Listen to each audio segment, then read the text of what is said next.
Je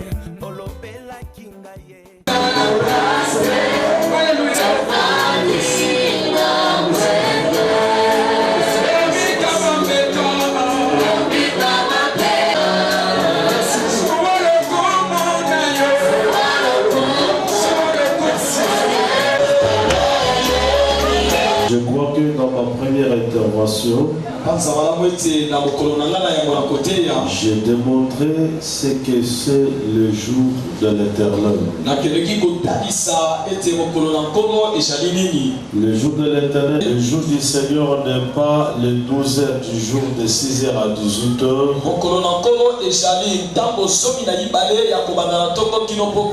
Nous avons dit que le jour du Seigneur c'est une période où Dieu se réveille pour punir le péché d'Israël. Péché qui décrétait ce que nous appelons le jour de l'Éternel. Le jour qu'il châtiait ses enfants. Nous avons dit que dans la Bible, le jour de l'Éternel est défini selon plusieurs prophètes. Il y a des prophètes qui ont prophétisé à Jérusalem. Il y a eu des prophètes qui ont prophétisé avant qu'Israël ne puisse partir en captivité à Babylone. Il y a eu d'autres qui ont prophétisé pendant qu'Israël était esclave à Babylone. C'est comme Ézéchiel, c'est comme Daniel. Ils ont prophétisé tout étant à Babylone. Alors pendant qu'ils prophétisaient, chacun de parler du jour de l'Éternel. Mais chaque jour de l'Éternel, ou toutefois qu'on débotait le jour de l'Éternel, pour ceux qui étaient à Babylone, le jour de l'Éternel signifiait l'abandon de Dieu. Dieu décrétait le jour de l'Éternel selon les circonstances. Nous avons dit que le jour de l'Éternel était le jour où Dieu prenait la gestion des événements de la terre. Où Dieu intervenait. Dans ce jour-là, Dieu descendait comme la nuée. Au jour où il fit sortir Israël du pays d'Égypte. La nuée était descendue du côté de l'Égypte. Dieu a donné la lumière. Le jour de l'Éternel était un jour de la bénédiction. Quand Israël était dans l'obéissance à Dieu. C'est ainsi qu'au temps du prophète Amos, les enfants d'Israël ont commencé à préférer les jours de l'Éternel. Avant qu'ils étaient dans les péchés, Amos les a déconseillés. Vous ne pouvez pas préférer les jours de l'Éternel. Parce que vous n'êtes pas dans la condition qui vous permettra la bénédiction. Si les jours de l'Éternel arrivent pendant cette période, vous serez semblable à un homme qui part dans la forêt, il croise un lion, il tourne devant le lion, il trouve un ours. Et le jour de l'Éternel ne sera pas bénéfique pour vous. Parce que vous êtes dans la rébellion. C'est ainsi que nous avons montré à l'église que les 70 semaines de Daniel pour Israël, les 70 semaines, c'est le délai du châtiment. Le délai du châtiment pour Israël. Les 70 semaines, c'est le délai de l'humiliation pour Israël. C'est ainsi nous, Église, nous avons un temps entre 69 semaines et 70 semaines où il y a eu une brèche, où le soleil s'est arrêté où Dieu qui a fait les yeux sur Israël, il a tourné les yeux vers les nations. Nous avons demandé à l'église. Et la Bible a trois peuples. Il y a les nations, il y a Israël, il y a l'église. Si vous voulez bien, vous le verrez dans Corinthiens chapitre 10 verset 32. Il ne soyez pas scandale, ni aux Juifs. Ne soyez pas scandale, l'église. Les Juifs c'est Israël, les Grecs c'est les nations confondues, l'église c'est tout. Vous reconnaissez ces trois peuples là. Nous sommes de l'Éternel. Dans le Nouveau Testament, on appelait ça le jour du Seigneur. Le jour du Seigneur, premièrement, c'est le jour que Jésus va revenir pour enlever l'église. Deuxièmement, c'est le jour que Jésus va revenir pour régner sur les nations et sur Israël. Il y a encore d'autres versets dont on a parlé du jour du Seigneur, parlant du jour où Jésus est ressuscité des morts. Quand on parle du jour du Seigneur dans Apocalypse 1, on parle du premier jour de la semaine, le jour où Jésus est ressuscité des morts. Ça s'appelle le jour de la vengeance. La vengeance de Dieu. Où Dieu, ici Israël il est pili, et les nations Dieu les détruit. Les nations Dieu se vengent contre les nations. C'est pourquoi vous devez choisir les camps que vous devez appartenir. Nous allons nous tenir debout. Nous allons commencer par lire la prophétie qui concerne les nations. Nous prenons Daniel chapitre 2. Chapitre 2 verset 34. Daniel 2 34. Qu'est-ce que la Bible nous dit? 2 34 la Bible dit ceci. Tu regardais lorsqu'il Pierre s'est détaché sans le coup d'aucune main, frappa le pied et le fer de la statue et le mit en pièces.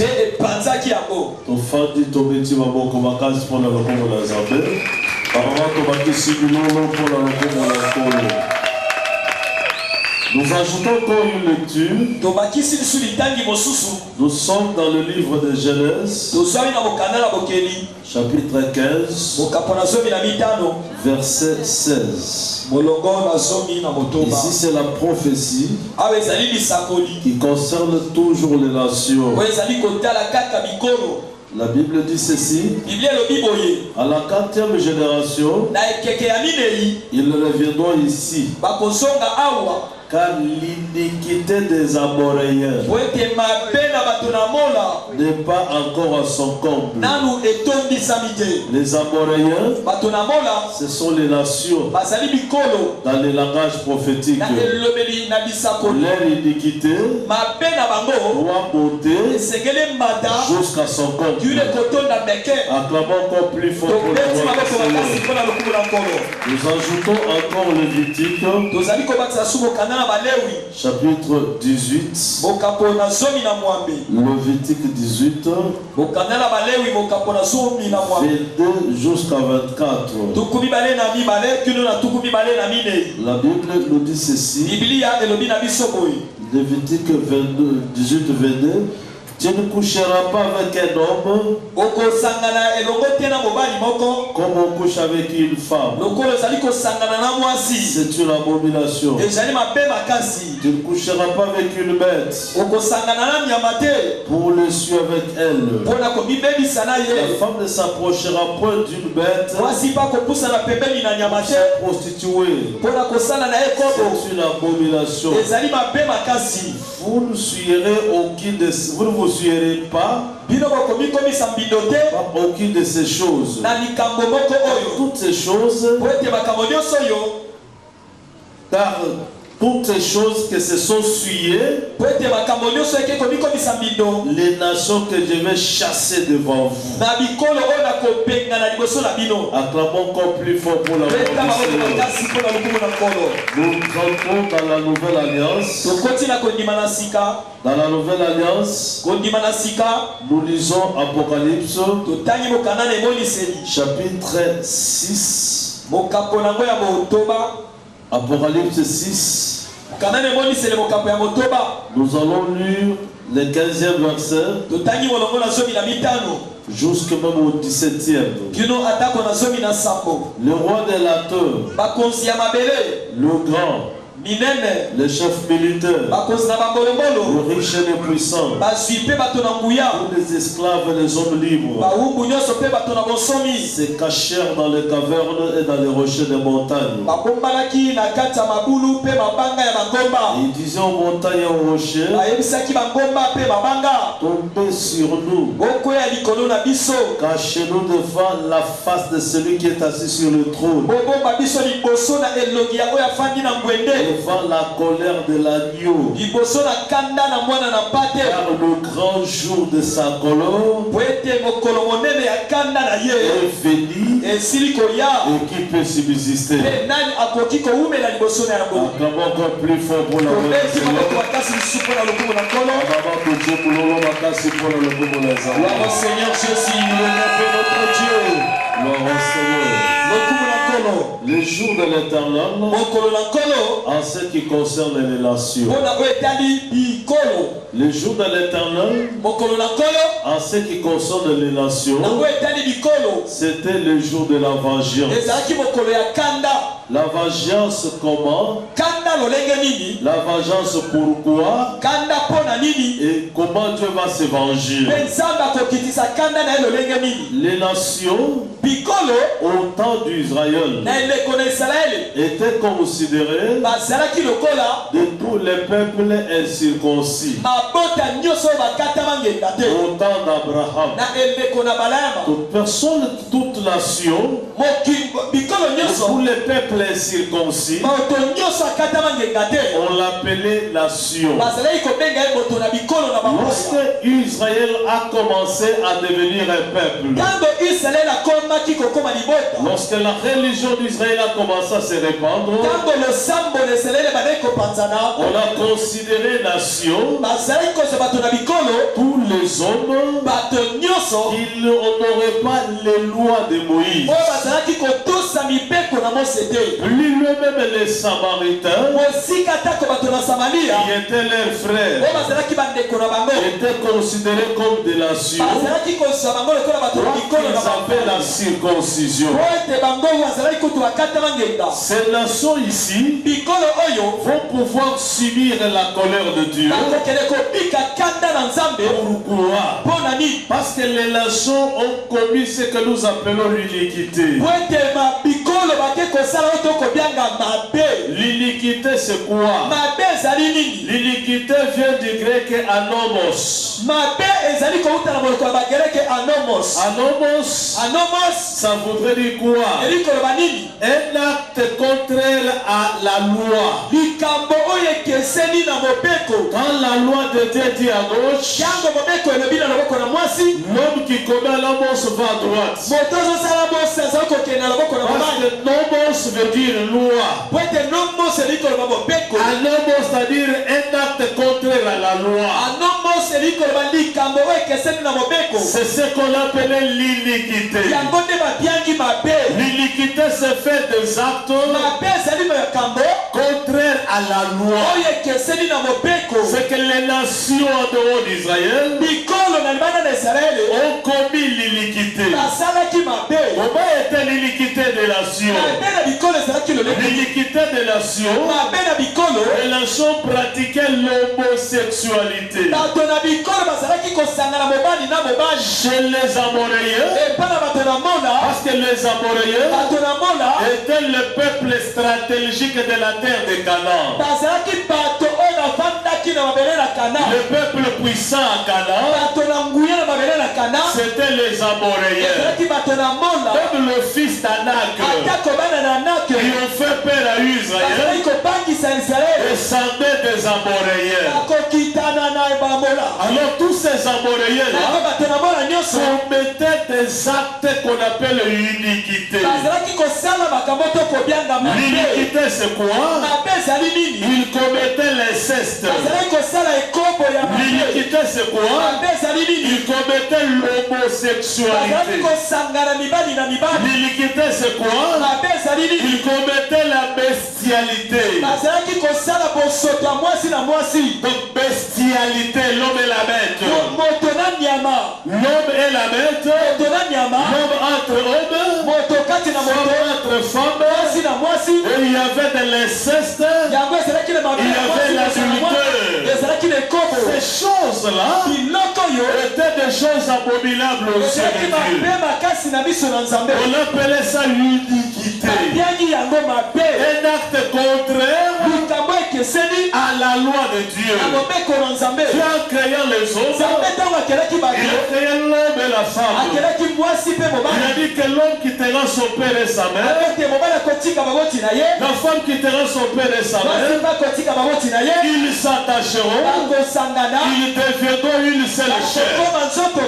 Tu as prévu le mariage entre l'homme et la femme. L'homme a quitté la maison. La femme quitte le silice. Ces nations ici, les Amoréens, ils ont rejeté la loi naturelle de Dieu. Ils ont rejeté la loi naturelle de Dieu. Ils ont commis l'iniquité. Ils ont commis l'homosexualité. Ils ont commis la bestialité. La femme qui s'est mariée à une bête. L'homme qui s'est marié à une bête. Les enfants d'un même père, d'une même mère se connaissent. Où ils se marient. Alors ces abominations-là, Dieu les avait prophétisées devant Abraham. Il dit Abraham, les descendants seront esclaves dans un pays étranger. Ils y seront jusqu'à ce que l'iniquité des Amoréens monte. Je les exterminerai et je prendrai Israël, je les mettrai à Canaan. C'est que Dieu a sorti Israël pour les mettre à Canaan. Quand l'iniquité des Amoréens a atteint le comble. Quand cette iniquité a atteint le comble, Dieu descend pour le c'est que les jours de l'Éternel. Jérémie 32. Au fait, les ont tués pour offrir à Moloch. Qu'on appelle Moloch. Quand c'est ce que les enfants, je vais les châtier. C'est ainsi que nous avons démontré que dans le jour de l'Éternel, devant Israël, Dieu a envoyé le royaume de Babylone. Quand il a envoyé le royaume de Babylone, c'est pour châtier Israël. Le roi de Babylone est venu. Il a renversé le temple de Jérusalem. Il a renversé la muraille de Jérusalem. Il a démoli les maisons de Jérusalem. Il a tué ce qu'il fallait tuer. Après ce royaume-là, l'autre royaume est venu. Le royaume des Mèdes et des Perses. l'histoire de Mardoché. Vous connaissez l'histoire d'Esther. C'était pendant le règne de Médémès. Vous connaissez l'histoire de Shadrach et Meshach. C'était pendant la période des Babyloniens. Ils ont maltraité Israël parce qu'Israël avait péché. Après le royaume de Médémès, il y a eu le royaume des Grecs. Ce royaume-là, c'est le royaume de Léopard. Le royaume de Léopard a maltraité Israël. Ils ont écrasé Israël. Dans le royaume de Babylone, dans le royaume des Mèdes, dans le royaume des Grecs, a fini, c'est le 4e royaume, pour écraser Israël, pour s'évangir, que ces nations ont fait au peuple de Dieu. Alors je démontrais ceci. Cette pierre, elle est venue, elle a frappé la statue. Quand elle a frappé la statue, elle a pulvérisé les statues. Elle a dépiécé les statues. Pierre qui est descendu, Daniel l'interprète, c'est le royaume messianique. Écoutez maintenant bien. Ce royaume messianique, imagé par la pierre, ce royaume descend pour se venger contre les nations. Lorsque l'iniquité des Amoréens est tentée d'atteindre les côtes, lorsque les nations font accroître leur iniquité, lorsqu'ils accroîtent leur iniquité, c'est alors que la vengeance viendra. Comment les nations sont tentées d'accroître l'iniquité? Aujourd'hui, tous les gouvernements du monde sont tentés de monter à l'iniquité. L'iniquité, il s'appelle anomos. Un acte contraire à la loi. Quand la loi dit à droite, il faut à gauche. Quand la loi dit à gauche, il faut à droite. Comment les nations sont en train d'accroître leur iniquité? Parce que c'est quand l'iniquité monte que le jour de la vengeance va descendre. Aujourd'hui, aux États-Unis, on a voté une loi obligeant l'homosexualité. Que les hommes et les hommes se marient. Une abomination. Et Dieu a dit à Israël, j'ai chassé les Amoréens parce qu'ils se sont livrés à l'abomination. Dieu a chassé ces gens. Tu as brûlé Sodome et Gomorrhe à cause de l'homosexualité. Aujourd'hui, l'iniquité des Amoréens est en train de monter. Les États-Unis ont voté la loi. L'homme et l'homme se marient. L'Église doit voir que c'est l'iniquité des Amoréens qui monte. Aujourd'hui, au Canada, on a voté la loi sur la bestialité. On trouve une fille avec un chef. Il veut que voici mon mari. L'abomination que commettaient les Amoréens. L'iniquité est en train de monter. Les femmes se marient au chien. Les hommes se marient au chien. La bestialité, c'est l'iniquité des nations. C'est l'iniquité des Amoréens qui est en train de monter pour décréter le jour de l'Éternel. Parce que le jour de l'Éternel, c'est pas l'été de ta soeur. Celui qui commettra sera l'abomination. Ce mot abominable, les nations sont tentées de le voter. Les nations le votent, c'est l'iniquité monte. Aujourd'hui à Miami, les prophètes se prostituent bibliquement. C'est la politique qui a voté cette loi-là. C'est l'iniquité des Amoréens. Il est en train de monter. Quand ça monte, l'église doit regarder pour voir que le jour du Seigneur est en train d'approcher.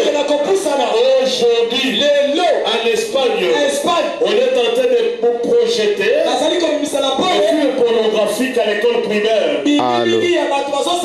peut même un garçon de 10 ans, une fillette de 10 ans, et se découvrir sexuellement. Alors c'est l'iniquité qui monte. Quand l'iniquité monte, l'église pour ouvrir l'œil.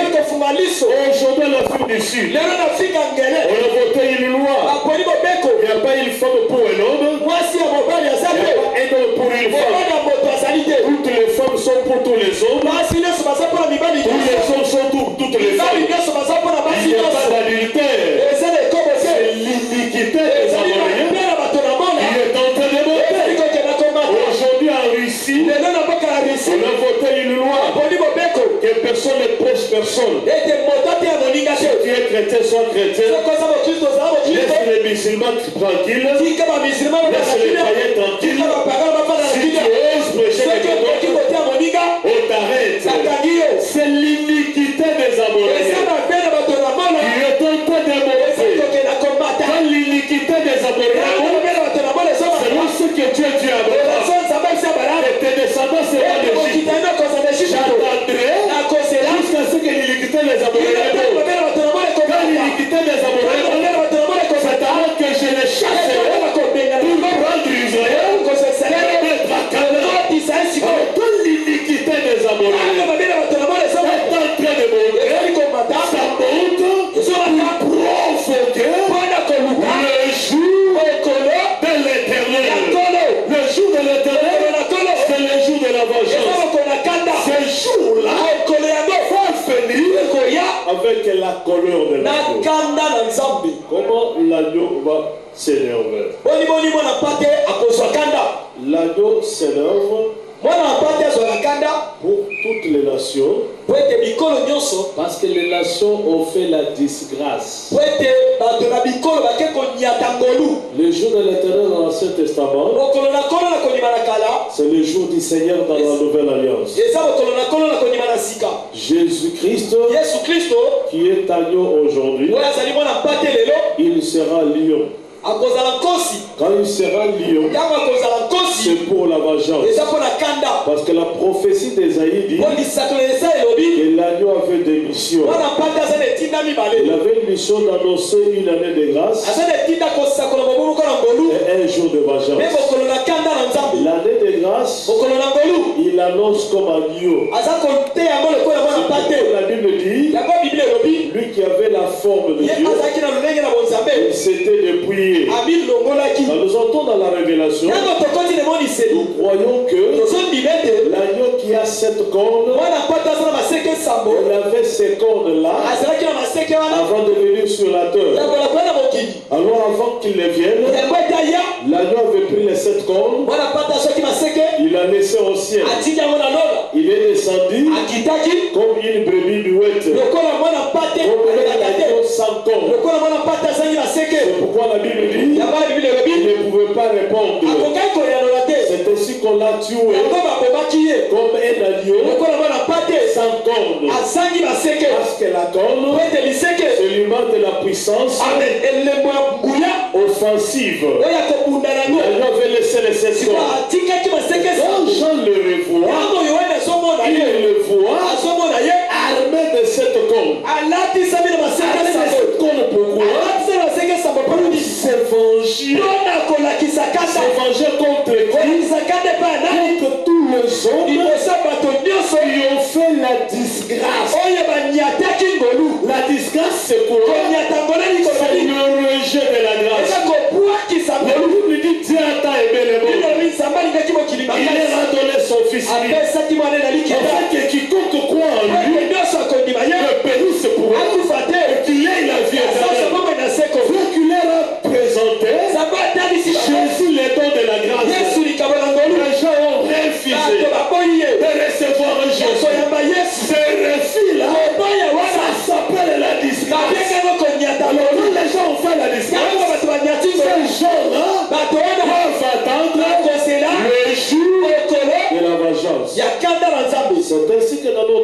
introduction. Nous avons dit que la Bible nous présente deux peuples. Trois peuples.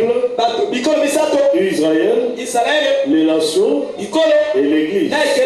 Les faux chrétiens et les païens forment un bloc. Ils ne font pas partie de l'Église. Ce sont ceux-là qui seront bités au jour de la colère de l'agneau. Le jour de la colère de l'agneau commence avec l'ouverture du 6e sceau. Lorsqu'on ouvre le 6e sceau, l'agneau ouvre le 6e sceau, j'envoie un tremblement de la terre. L'ouverture du 6e sceau se fera après l'enlèvement de l'épouse. L'épouse ne verra pas la colère. L'épouse est l'image de l'autre qui est montée avant que les méchancetés ne viennent sur la terre. Quand l'épouse sera montée, c'est alors que l'agneau se mettra pour pouvoir verser le jour de la vengeance. Ce jour de la vengeance viendra après que les nations aient soutenu les deux bêtes de l'Apocalypse 13. Après la montée de l'épouse au ciel, l'Église ira au ciel, le monde subira une idolâtrie universelle. La religion du dragon va venir. Si vous ne vous convertissez pas, si vous ne recevez pas le baptême du Saint-Esprit, si vous ne quittez pas le monde, le jour de l'enlèvement, la religion du dragon va pouvoir venir. Le cachet du dragon est en train de venir. C'est ce qui mettra le comble à l'iniquité des Amoréens.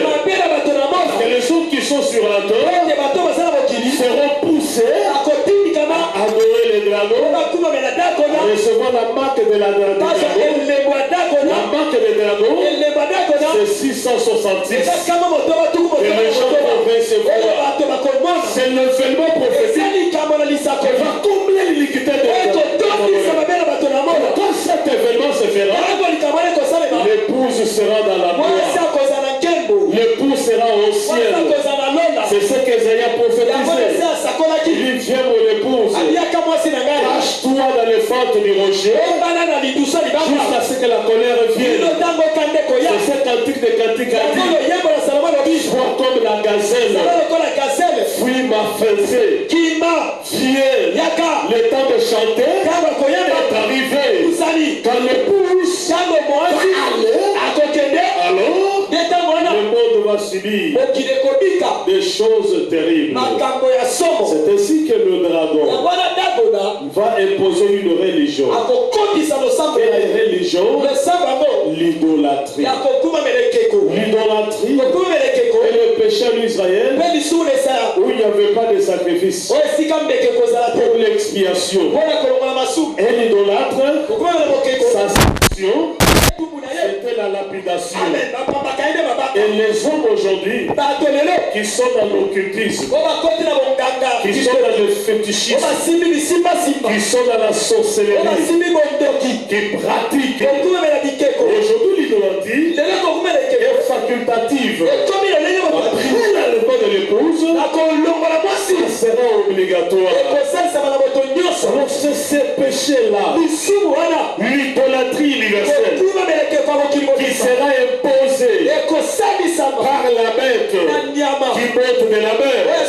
Nous avons interprété que la mer est l'image du paganisme. Jean dit, la bête là, elle avait la mâchoire du lion, les dents de léopard, les griffes de l'ours, et il était comme un dragon.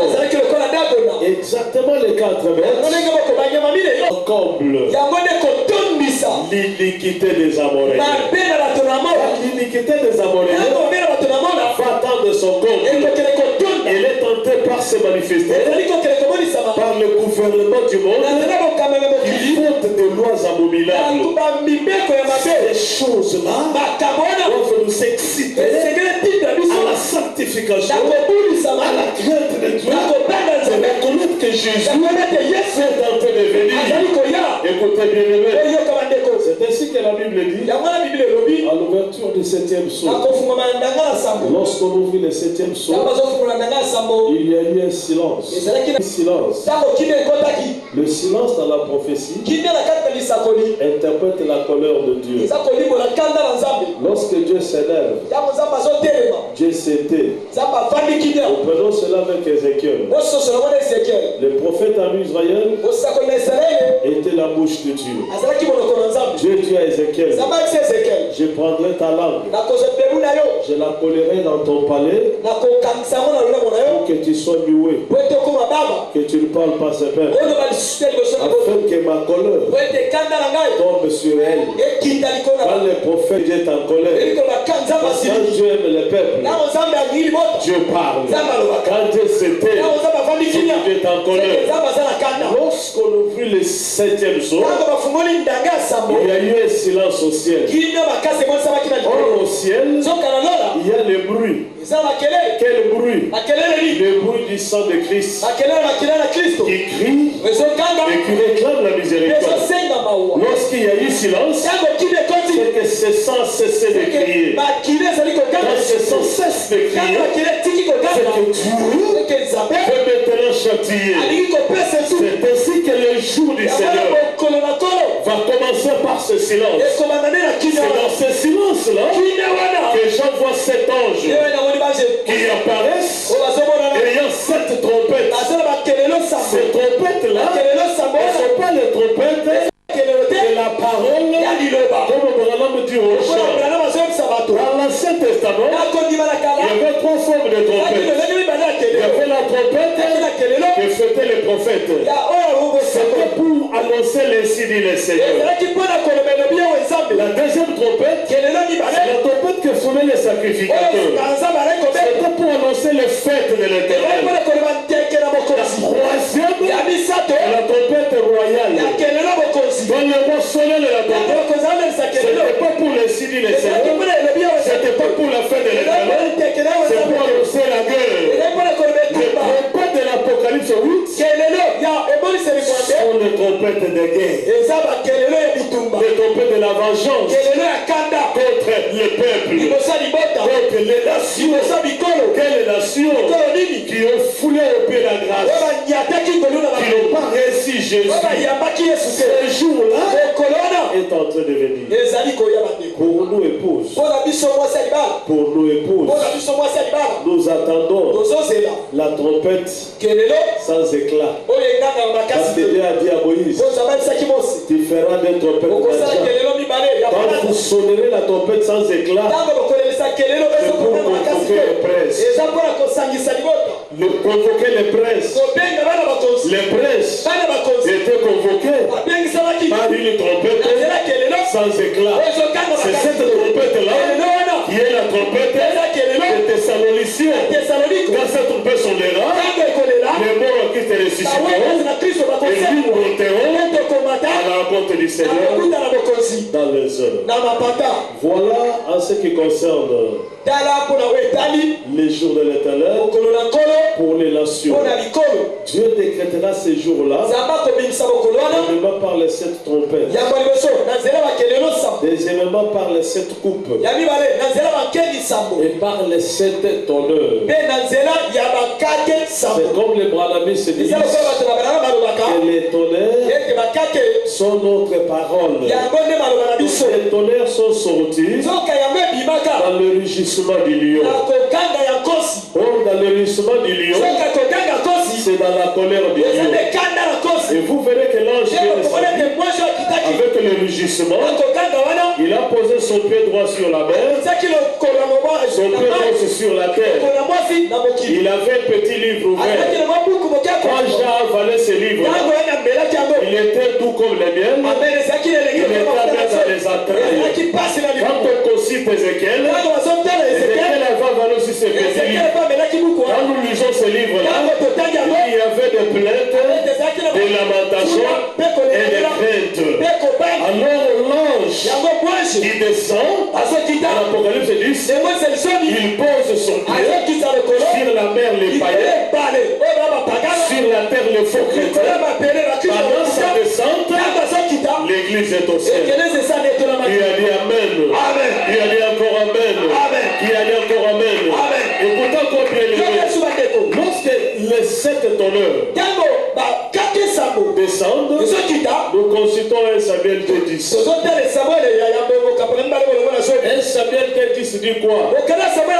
C'est Anne qui chante un cantique. Il dit les ennemis de l'Éternel trembleront. Du haut des cieux, il lancera sur eux son tonnerre. Christ parle avec l'épouse, avec le bêlement de l'agneau, pas le rugissement de lion. C'est dans le bêlement de l'agneau où il y a la grâce, le pardon et l'amour. Amen. Alors le jour de l'Éternel se fera par cette trompette, cette coupe et cette tonnerre. Et ce jour-là va se concrétiser avec la guerre d'Armageddon.